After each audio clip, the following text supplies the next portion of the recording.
আমি প্রবাসে চলে যাব একটা জীবন আমার নিয়ত আছে। আসার পর থেকে আমি মাদ্রাসা থেকে বিদায় নিব।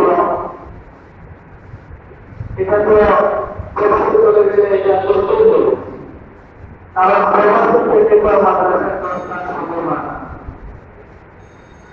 তো আমি আমার যখন আসিনি যে আমি যখন মাদ্রাসা থেকে বিদায় নিব, নেওয়ার পর মাদ্রাসা কর্তৃপক্ষ বিশেষ করে সভাপতির নির্দেশ করার মাদ্রাসা কাজী কালিমা ছিলেন তাদের পরে ওনারা যে আমাকে সংরক্ষণে দেওয়ার একটা ব্যবস্থা করবেন, এটা আমার কল্পনা করা ছিল। আমি কৃতজ্ঞ হয়ে গেলাম, এই প্রতিষ্ঠানের কাছে কৃতজ্ঞ আছি। কারণ দীর্ঘদিন পড়াশোনা করতে আমার যে সমস্ত উস্তাদ আসাদুদ্দিন যারা মাত্র শিক্ষক কেন্দ্র আছেন, আমি সর্বাগ্রে সবার প্রথমে যার নামটা লিখতে হবে তিনি হচ্ছেন এই মাদ্রাসার সম্মানিত বড় তার কারণ আছে, অনেকগুলো কারণ আছে। কারণ আমি বলতে গেলে অনেক টাইম চলে যাবে, কারণ হুজুর উস্তাদ হওয়ার পর যদি আমার জন্য যা কিছু করেছেন সেটা আমার অন্যান্য উস্তাদের সম্ভব হয়নি, অন্যান্য উস্তাদরা করেননি। একেবারে ছাত্র জীবন থেকে শুরু করে প্রথম যখন এই মাদ্রাসায় আসি, হুজুরের কাছে আসা আমরা শিক্ষক ছিলাম, আমাদের এলাকার আরো দুজন শিক্ষক ছিলাম। হুজুরের কাছে আসলাম, অথবা করলাম, বললাম হুজুর আমরা অন্য মাদ্রাসা করতে যাবো। হুজুর বললেন ম্যাডাম তোমরা তোমার সন্তান তোমরা অন্য মাদ্রাসা করতে পারবে না, এখানে করতে হবে।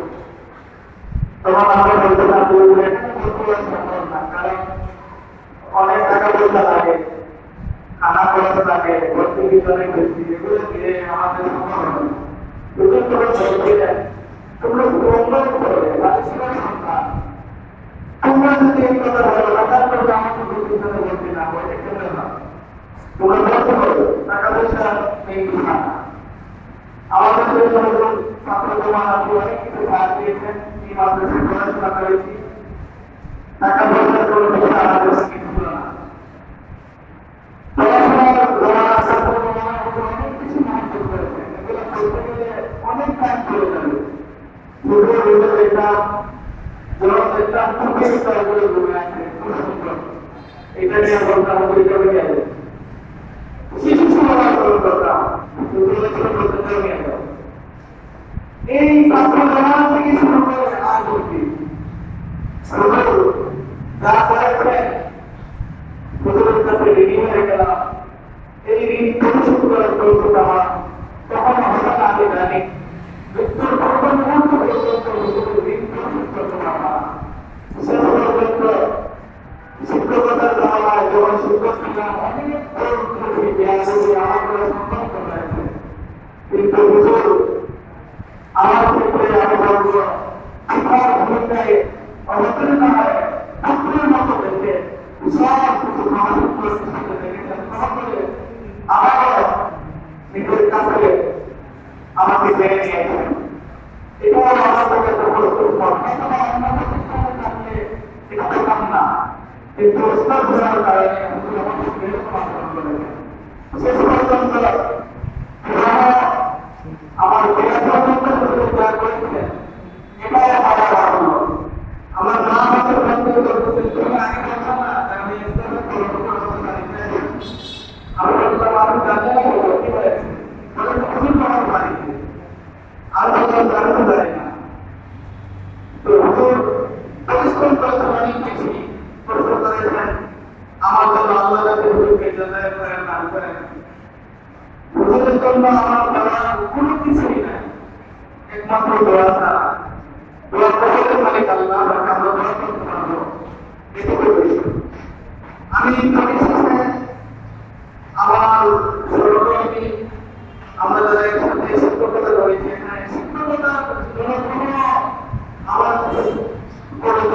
নাই, কোনো দুর্যোগ হতো না। এটাই হচ্ছে আমাদের তারা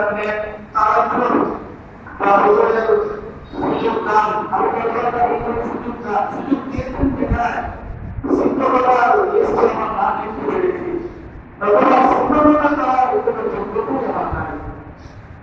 আমি শিক্ষকতার তুলনায় একেবারে প্রথম যখন তখনই আমি আমাদের সরকারি আমি একইভাবে থাকতাম, একইভাবে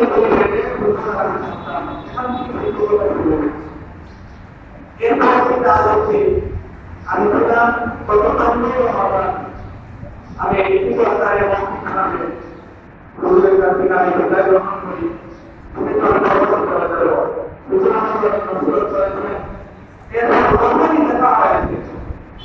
যখনই দেখা হয়েছে একটি কথা আমার বাবা এখানে থাকতো না, আমিও থাকতো না, কিন্তু কি করা গেল, এই হাল তোমাদের কি থাকছিল, আমার বাবা ছায়াকে মতো ছায়াটা দান করে ছায়াকে আমাকে সুযোগ করে আমি আমার সর্বত্র যারা আছেন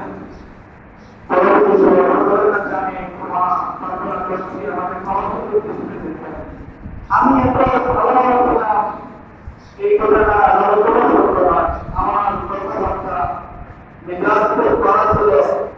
আমি ভাষায় অনেক সময় কথাবার্তা বলে থাকি, কেউ কষ্ট হয়ে থাকলে আশা করি ভাই মনে করে, আশা করি কাছের মনে করে আমাকে আপনারা ক্ষমা করে দেবেন। আমি কিন্তু অযুগ্ম দাঁড়ান তোমাদের পাঠদান করেছি, পাঠদানের যোগ্যতা ছিল না, তাই কিছু পাঠদানের চেষ্টা করেছি। আর আমার পাঠদানে দেওয়া হয়েছে তোমার আর তোমাদের সাথে আচরণ অনেক সময় কড়া ভাষায় কথা বলেছি, অনেক সময় তোমাদেরকে আঘাত দিয়ে কথা বলেছি। আমার নিজের করা ছিল না, অনেক সময় অনেককে আমি করেছি। আমি তোমাদের কাছে ক্ষমা প্রার্থী এবং আমি তোমাদের প্রতি আক্রোশ নিয়ে তোমাদের সাথে আমি এই আচরণ করি নাই, একমাত্র মাথায় অস্তিত্ব এটাই ছিল যাতে করে তোমরা